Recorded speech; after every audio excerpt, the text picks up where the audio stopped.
안녕하세요. 사진작가 이강진입니다. 드디어 봄이 왔습니다. 하지만 안타깝게도 우리는 지금 코로나19 사태 때문에 밖을 돌아다니지 못하고 있어요.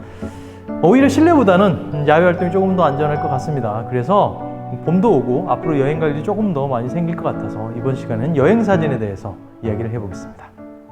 여행 사진을 어떻게 하면 잘 찍을 수 있을까요? 사실 제가 어제 여행 사진에 대해서 사실 녹화를 한번 했는데 조금 너무 전문적인 이야기들이 들어간 것 같아서 오늘 다시 조금 쉽게 그리고 누구나 다 찍을 수 있는 여행 사진에 대해서 얘기를 해볼까 해요. 많은 유튜버 분들이나 뭐 사진 하시는 분들 제가 검색을 해봤더니 여행 사진을 잘 찍는 법이라는 주제로 이야기를 많이 하셨더라고요. 어찌 보면 제 이야기도 뻔한 이야기 될 수도 있겠지만 조금 다른 관점에 접근을 해보려고 해요. 여행을 간다는 거가 첫 번째 우선 목적이기 때문에 여행을 가서 그 다음이 사진 찍는 부가 되는 것이죠. 하지만 기존에 나와 있던 얘기들 중점적으로 종합해 보면은 사진을 찍으러 여행을 가는 꼴이 돼버리기 십상이죠. 그쵸? 그래서는 안 되겠죠. 여행을 가서 사진을 찍는 거지 사진을 찍으러 여행을 가는 건 다른 거죠. 물론 저 같은 사람들, 그러니까 사진을 업으로 하는 사람들은 사진을 찍기 위해서 여행을 가는 경우도 있습니다. 하지만 일반적으로 정말 여행을 가서 사진을 찍으시는 분들은 여행이 주기 때문에 사진은 부가 돼야 되는 것이죠. 자, 그러면은 여행을 가서 즐겁고 정말 우리가 기분 좋고 내 기억에 남는 사진들을 남기려면 어떻게 해야 될까요? 첫 번째는 카메라 장비를 줄여야 되는 것이죠. 너무 많은 렌즈, 너무 많은 장비들을 바리바리 다 싸들고 하면은 이미 그때부터는 짐이 돼버립니다. 그거는 카메라 여행을 즐길 수 있는 상태가 아니라 정말 힘든 상태가 되는 것이죠. 처음에 장비를 막 샀어요. 장비를 사서 나는 이런 사진을 찍어야겠다고 굉장히 큰 포부를 가지고 배낭도 사고 배낭에 뭘 또 집어넣고 그래가지고 여행을 떠납니다. 렌즈도 광각부터 망원, 단렌즈, 플래시 이것저것 다 바리바리 싸도 여행을 떠나요. 과연 그 여행이 즐거울까요? 삼각대까지 다 챙겨서 힘든 여행이 될 수밖에 없어요. 저 같은 경우는 일반적으로 여행을 할 때 촬영이 아닌 정말 개인적인 여행 갈 때는 카메라 바디 하나 그리고 35mm 렌즈 하나 정도만 가지고 갑니다. 심지어 플래시도 가지고 가지 않고요. 삼각대도 웬만해서는 잘 가지고 가지 않아요. 요즘은 오히려 더 줄여서 가죠. 미러리스 하나 가지고 갈 때가 더 많고요. 그 미러리스를 가지고 갔음에도 불구하고 스마트폰으로 촬영을 하는 경우가 더 많기도 하고요. 아마 많은 분들이 그러실 거예요. 촬영을 갔는데 굉장히 많은 장비를 쌓아 갔음에도 불구하고 결국은 스마트폰으로 촬영하는 경우가 좀 많이 있을 거예요. 그래서 첫 번째는 촬영 장비를 간소화하라는 것입니다. 촬영 장비가 많아질수록 여행은 즐거워지지 않고 내가 찍는 여행 사진도 재미가 없어질 수밖에 없는 것이죠. 촬영 장비를 간소화했을 때 어떤 렌즈를 가지고 촬영하는 게 좋을까요? 일반적으로 두 가지를 볼 수가 있겠죠. 줌 렌즈와 단 렌즈 두 가지로 나눠질 수 있겠는데 저는 개인적으로 추천드리는 거는 사실 2470 같은 줌 렌즈는 좀 부피가 커요. 그리고 무겁습니다. 그렇기 때문에 저는 개인적으로는 풀프레임 바디에 35mm 정도를 마운트 시켜서 다니는 걸 추천을 드리고 싶어요. 저 같은 경우는 그냥 간단하게 여행을 갈 때는 35mm 하나 마운트를 시켜서 다니는데 35mm도 1.4 같이 그런 큰 렌즈 말고 35mm f2 정도 작은 그 정도 렌즈를 가지고 촬영을 합니다. 그래야지 딸랑딸랑 들고 다니면서 언제든지 촬영을 할 수 있고 내가 좋아하는 풍경들, 사람들 다 담을 수가 있기 때문이죠. 35mm 렌즈가 좋은 거는 인물 사진으로도 그리고 풍경 사진용으로도 적합한 화각을 가지고 있기 때문이에요. 물론 이건 니콘 케이스고요. 다른 브랜드에도 비슷한 종류의 렌즈들이 많이 있을 거예요. 미러리스 같은 경우는 워낙 카메라도 작고 렌즈도 작기 때문에 크게 렌즈에 영향을 받지 않지만 미러리스조차도 줌 렌즈들 2470이나 1850 이런 렌즈들 같은 경우는 생각보다 크더라고요. 이렇게 툭 튀어나와서 줌 기능이 있고 더구나 조리개 수치가 좀 낮은 렌즈들이면 크기 때문에 이왕이면 작은 단렌즈 하나를 들고 떠나시는 게 여행을 즐길 수 있는 좋은 방편이지 않을까 싶어요. 그리고 또 하나는 여행을 가서 사진 찍을 때 여행 사진을 찍는 게 아니라 풍경 사진에 집착을 하십니다. 그 풍경을 담아내는데 굉장히 집착을 하고 그러다 보니까 삼각대를 가지고 가게 되고 석양을 담아야겠다고 계속 기다리고 있고 물론 찍는 재미는 있겠지만은 같이 간 일행들은 별로 재미없어 할 거예요. 그래서 그 풍경 사실 내가 찍어서 만족감이 있을 수는 있지만 그걸 나중에 봤을 때 과연 얼마만큼 만족감이 있을지, 그리고 내가 갔던 여행에 대해서 얼마만큼의 기억이 날지는 모르겠어요.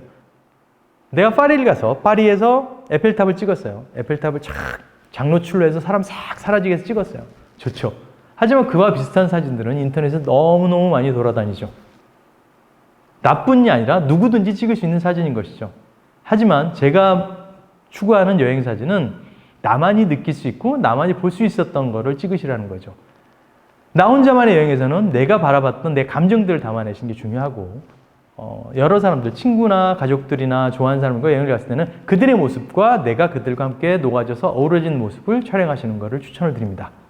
사실 그게 가장 중요해요. 여행 사진의 첫 번째는 스토리텔링이 있는 사진을 만들어 보시라는 거죠.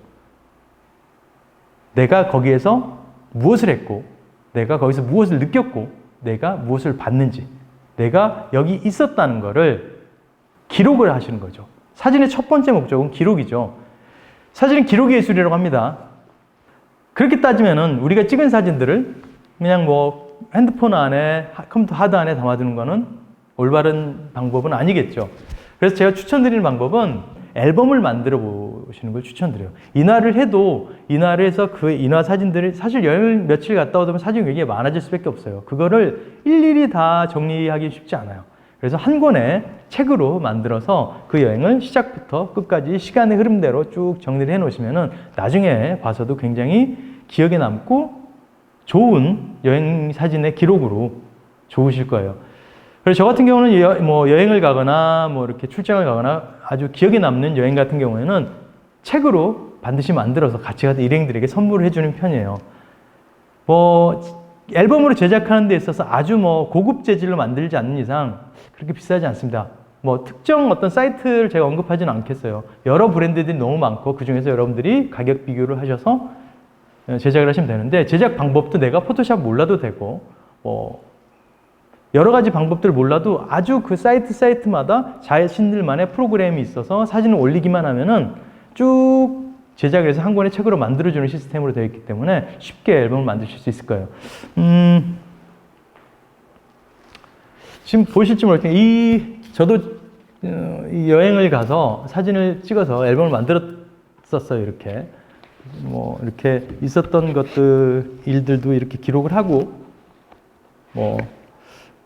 친구들하고의 모습들도 찍었었고 다양하게 촬영을 해서 저는 이거는 이제 흑백으로만 찍었던 사진들인데, 이 중에서 제가 가장 기억에 남는 게 제 사진은 근데 별로 없어요. 제 사진 하나 냈네요. 보이시나요? 가져갔던 일행이 찍어줬던 사진인데 베트남 여행이었어요. 이 사진이 저는 굉장히 기억에 남는 사진이에요. 이쪽으로 보이시죠? 이 사진인데 이때 이제 저랑 파칼럼니스트 김태훈, 그리고 정신과 의사 양재진, 그리고 유산균의 아버지라 불려주는 서재걸 원장, 이렇게 4명이서 베트남으로 여행을 갔었어요. 거기서 있었던 일을 쭉 이렇게 사진으로 앨범으로 만들어서, 사실 제가 방금 보여드린 건 제가 소장용에 좀 고급스럽게 만들었던 거고, 저희가 나눠 가졌던 거는 아주 얇은 종이로 만들어서 그냥 조그만 책 사이즈로 만들어서 제가 한 권씩 선물했던 기억이 있습니다. 그렇게 제작을 해보시면은 아주 여행 사진을 찍는데 커다란 도움이 되실 거예요. 왜냐면은 시간의 흐름대로 순서를 기술해서 사진을 찍다 보면은 나중에 여행을 갔을 때 어떻게 찍어야 하는지 확실히 발전을 하게 됩니다. 사진 한번 편집해보고 책으로 만들다 보면 내가 찍어야 될 사진, 찍지 말아야 될 사진, 어떤 상황에서 찍어야지 좋은 앨범을 만들 수 있을지가 분명하게 정리가 되는 것이죠. 사진은 분명히 기록을 하고 우리가 프린트를 해봐야 사진이기 때문에 그 방법대로 제작을 해보시면 분명히 사진이 성큼 성장하는 것을 느끼실 수 있을 거예요. 꼭 앨범을 만들고 제작해 보시기를 추천드립니다. 자, 그리고 또 다른 여행 사진을 찍을 때 주의해야 될 거가 뭐가 있을까요? 여행 사진을 찍으면서 제가 아까 말씀드렸던 풍경 사진에 집중을 하신다고 그랬죠. 풍경 사진에 집중을 하더라도 거기에 내가 같이 갔던 멤버들이나 같이 갔던 사람들의 인물의 얼굴이 딱 들어간다면은 또 다른 느낌의 풍경 사진이 될 수 있어요. 그러면 이야기가 들어갈 수 있는 거죠. 무슨 말인지 아시겠죠? 인물을 걸고 풍경 사진을 찍으시는 거예요. 근데 또 대부분 실수를 하시는 인물을 내가 걸었어요. 그 어떤 사람을 찍겠다고 했으면은 그 사람만 보기 때문에 주변의 배경을 신경을 안 쓰시고 찍으시는 경우가 많아요. 그러다 보면 사진이 굉장히 망가지고 틀어진 사진이 날 수밖에 없죠. 제가 첫 시간에 말씀드렸던 거 있어요. 사진 찍기 전에 이렇게 X자로 스캔을 해서 사진을 찍으라고 말씀드렸는데, 여행 사진을 찍을 때도 마찬가지예요. 내가 찍고자 하는 피사체가 있다 쳤을 때 그 뒤에 좌우 상하로 어떤 것들이 걸려 있는지 그것들을 좀 정리를 하고 촬영을 하시는 게 좋은 여행 사진을 찍을 수 있는 팁이라고 할 수 있겠죠. 그리고 많은 분들이 물어보시는 것 중에 하나가, 이제 꽃들이 막 만개하는 시즌이에요. 이제 벚꽃이 아마 다음 주면은 한창 올라올 것 같아요. 요즘도 막 남쪽 지금 올라온 것 같은데, 사진을 찍을 때, 물론 요즘같이 사회적 거리두기가 한창일 때 사람 많은 곳에 몰려가서 사진 찍는 거 비추드리고 싶어요. 특히나 꽃사진은 벚꽃돌이 가서 막 우르르 몰려있을 때 찍어서 절대 좋은 사진을 찍을 수가 없어요. 가봤자 사진을 건질 수가 없습니다. 그럼 언제 찍어야 되느냐? 아침 시간을 노려보시는 걸 추천드려요. 좀 이른 시간에 벚꽃이 군락져 있는 곳에 가시면은 사람들이 없고 꽃만 쫙 찍으실 수가 있어요. 그리고 아래쪽보다, 상대적으로 아래쪽에 사람들이 많은 부분보다 위쪽에 꽃들을 찍으시면은 굉장히 좋은 사진을 찍으실 수가 있을 거예요. 그리고 꽃 배경으로 인물을 찍으실 때도 그렇게 찍으시는 분도 많아요. 꽃 앞에 바로 서서 사진을 찍으시는 분들. 하지만 제가 추천드리는 방법은 꽃과 인물을 거리를 좀 두고 찍으시라는 거죠. 그래서 꽃을 약간 아웃포커싱 시켜서 꽃의 색감만 도드라지게 하고 인물을 조금 더 부각시켜서 찍으시는 걸 추천을 드릴게요. 나는 인물 필요 없고 꽃만 찍겠다. 그러시면은 뭐 상관이 없죠. 꽃에 포커싱 하셔서 촬영하셔야 되는 건데, 그럴 때도 항상 명심해야 될 거는 벚꽃이나 뭐 개나리, 그런 대부분 꽃들은 컬러들이 화사하죠. 장미 이런 아이들 빼고는. 밝은 컬러의 꽃을 찍으실 때는 노출을 조금은 오버해서 촬영하시는 게 이쁘고 화사한 사진이 나와요. 아마 그런 경험도 있으실 거예요. 벚꽃을 찍었어요. 벚꽃철이라서 벚꽃을 딱 찍었는데 내 눈에 너무 아름답게 보였던 벚꽃이 너무 칙칙하고 구리게 나오는 경험들이 있으실 거예요. 마찬가지 예로 너무나 아름다운 설원이에요. 설경을 찍었어요. 설경을 찍었는데 내 눈엔 너무나 새하얗고 아름다운 설경이었음에도 불구하고 사진의 결과물은 칙칙한 회색 톤의 칙칙한 겨울 풍경이 나오게 되는, 왜 그럴까요? 밝은 것을 찍으실 때는 조금 더 밝게 찍어주시고, 컬러감 있는 거를 찍으실 때는, 컬러감이나 좀 진한 걸 찍으실 때는 조금 더 노출을 언더로 찍어주시는 게 발색에 도움이 됩니다. 카메라 보면 노출 플러스 마이너스 표시가 있어요. 노출 보정이라는 메뉴가 있습니다. 노출 보정을 잘 모르시겠으면 제가 이쪽에 올려놓을게요. 링크를. 그걸 보시고 참조해서 공부를 해보시고, 아니면 내가 갖고 있는 카메라 브랜드에서 매뉴얼을 다운받으신 다음에 노출 보정을 찾아서 읽어보시면 큰 도움이 되실 거예요.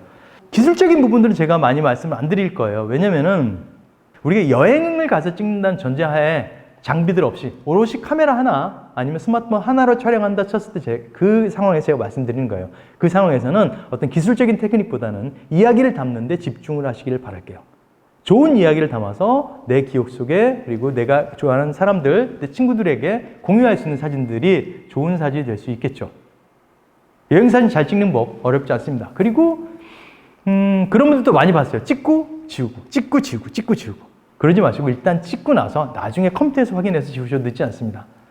그 순간을 놓칠 수가 있어요. 너무 좋은 순간에 내가 좋아하는 사람들, 내 가족들이 움직이는 모습들을 찍었는데 거기서 확인하고 지우다 보면 그 순간에 다 사라져 버립니다. 그냥 오롯이 촬영에 집중을 하시고, 그리고 여행을 가서는 여행을 온전히 즐기시면서 촬영하시길 바랄게요. 여행사진 잘 찍는 법 아주 쉽죠. 스마트폰 아니면 미러리스 아니면 조그만 렌즈 하나를 가지고 여행을 떠나보세요. 오롯이 여행을 즐기면서 그 이야기를 카메라에 담아보시길 바랄게요. 잊지 마세요. 간편하게 떠날 것, 그리고 인물과 배경을 적절히 믹스할 것, 이야기를 담을 것, 꼭 앨범을 만들어 보실 것. 아시겠죠? 놀러 가기 좋은 계절이지만은 사회적 거리두기를 하고 있는 만큼 조금 주의해서 활동을 하시고 마스크 꼭 쓰시고 손 자주 씻어 주시기를 바랄게요. 자, 우린 더 건강한 모습으로 다음 시간에 또 뵙도록 하겠습니다. 지금까지 사진작가 이강신이었고요. 구독과 좋아요 감사드립니다.